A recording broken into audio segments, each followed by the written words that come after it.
ये तस्वीर एक गहरी कहानी को दर्शाती है जो इस्लामी दृष्टिकोण से जीवन और मृत्यु के सत्य पर आधारित है। कहानी: एक बार एक युवा लड़की आयशा, जो हमेशा इस दुनिया की चमक धमक में उलझी रहती थी, उसकी मृत्यु हो गई। मृत्यु के बाद उसे एक कब्र में ले जाया गया। वहां उसका परिवार और बच्चे कुरान मजीद पढ़ रहे थे। जैसे ही उसे कब्र में रखा गया, अचानक कुछ अजीब घटनाएं होने लगीं। सांप, बिच्छू और अन्य डरावने जीव उसकी ओर आने लगे। उसने देखा कि कब्र में एक बड़ी घड़ी थी जो समय को इंगित कर रही थी।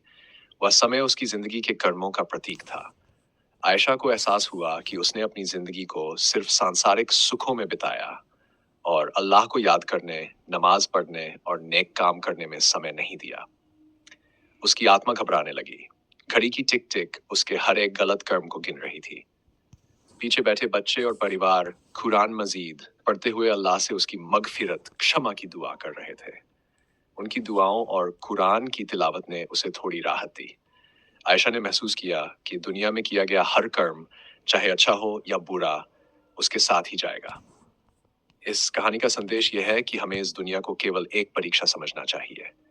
नेक काम, नमाज और अल्लाह की याद से ही कब्र और आखिरत में सुकून मिलेगा।